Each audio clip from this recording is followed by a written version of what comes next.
Hello again, everyone. This is Adam Neary. I'm here at Playhouse 22, the tennis court here at Playhouse 22. I'm here with Erin Leder, who's the director of our next show here, Althea Angela, which opens February 13th. Thank you for joining us today. Thank you for having me, and thank you for welcoming me as a new director in Playhouse 22. We're happy to have you here. Tell us a little bit about this show. It's a new piece, isn't it? It is. It is. Will be the New Jersey premiere of this play, written by Todd Olson. It has only had, I believe, a few productions around the country thus far.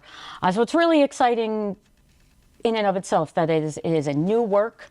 It's not something that people have seen over and over and over.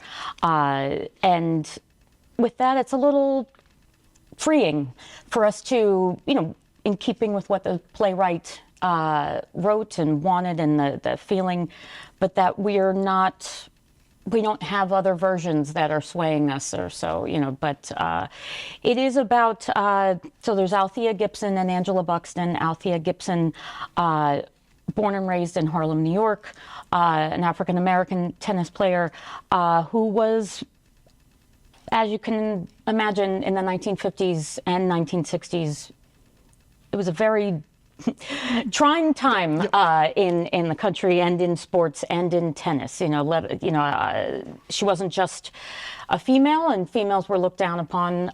She was also a Black American and not taken seriously. And then you have Angela Buxton, who grew up kind of around the world, but her home base was Liverpool, England, and she was also Jewish. So we're looking at America and the world in post-World War II. And again, there's a lot of politics and within the sport of tennis and in the world. But these two women had a somewhat chance meeting in India at a, this was the days before the professional women's tennis. They weren't necessarily amateurs, but they weren't called professional. There was no prize money, things like that. But they had a chance meeting in India where they played a match against each other.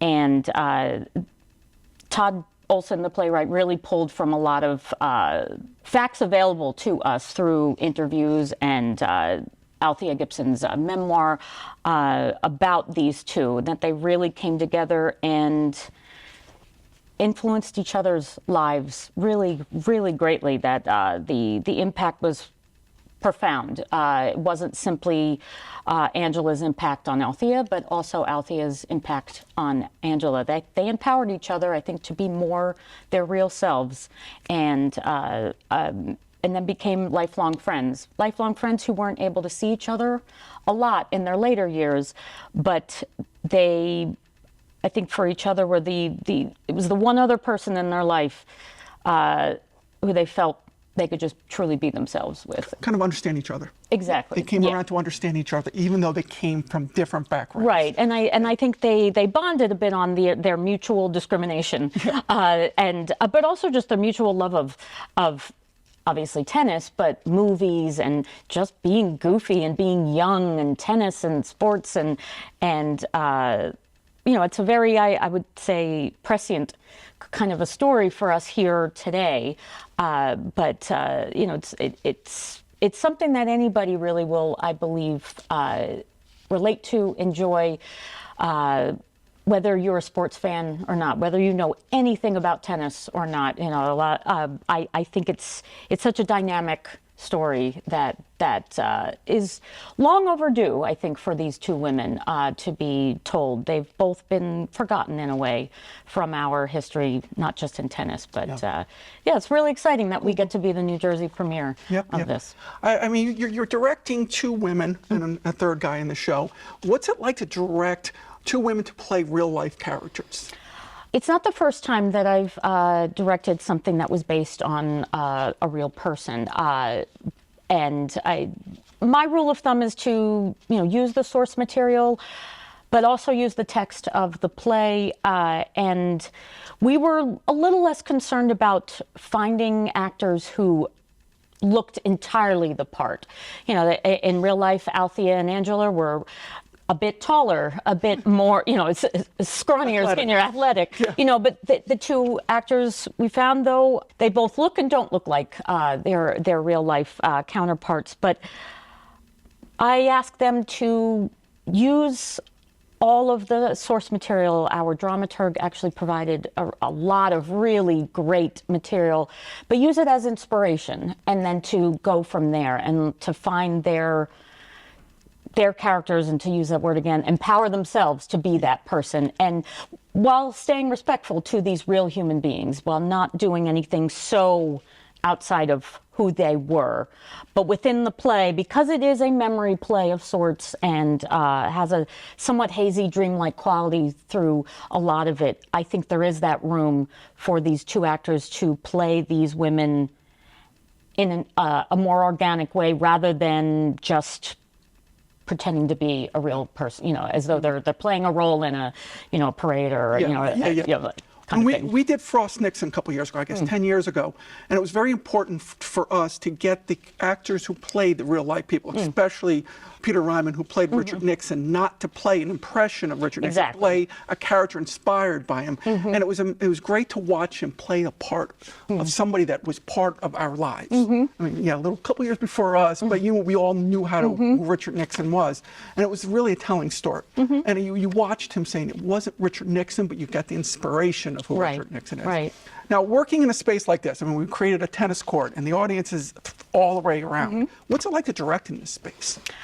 It's certainly a challenge, but I love, especially as a director, but in life, I love tackling things that scare me or that I, not quite sure at the outset of how I'm going to do it. But like I said before, with the actors, it's having been, or being an actor myself as well, it's sort of uncomfortable at first because you've been taught your whole acting life to cheat out, and project out here, or make sure you're not upstaging your fellow scene partner. And so a lot of the directing has been reminding these three actors, don't worry, there are none of those rules. This isn't about making sure that everybody can see you at all times. And so it's been, in addition to it being an intimate space, the directing then has been intimate as well. It's been a lot of very close scene work. There are only three actors in the play. There are some scenes with all three of them, but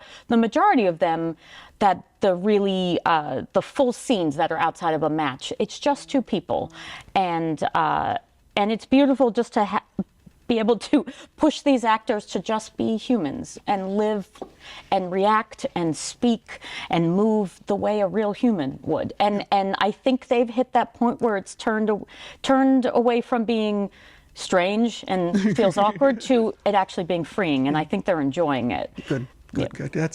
That's it's as you approach it. You mentioned the word freedom right there at the end, and that's how I feel when you talked about. It is very free when the conventional rules of theater are thrown out the window, and you're treating it as knowing every single corner around you. There's people watching you, and you can actually. You can have that intimate relationship a lot more than being 30 feet away from the audience. Oh, as we wrap up, what do you want the audience to get out of this piece? I think to know that they're coming to witness a story that is a real life story, obviously a bit dramatized, for theater, but so many of the references are based in fact, taken from interviews of both women and Althea's memoir. And I want the audience to have fun also, to enjoy themselves, to get into the tennis matches and be surprised by that, but then to be even more surprised by these really interesting moments that these two women have. But, I think theater, as an audience member, as an actor, it's always about an energy transfer, that when you have this intimate space, it's even more, like the static electricity is even more, it's less about the laughter and the clapping and cheering and everything, and more just, you're right there with these actors. It's almost as though you're in the memory with them.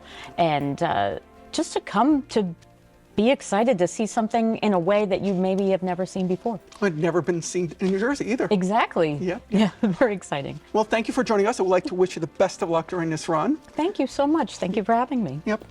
This has been Adam Neary for Playhouse 22. I'm here with director Erin Leder. Althea Angela runs February 13th to the 22nd. Performances are Friday and Saturdays at 8 p.m., Sundays at 2 p.m. Tickets are available on our website at playhouse22.org or by calling the box office at 732-254-3939. Look forward to seeing you here at Althea Angela.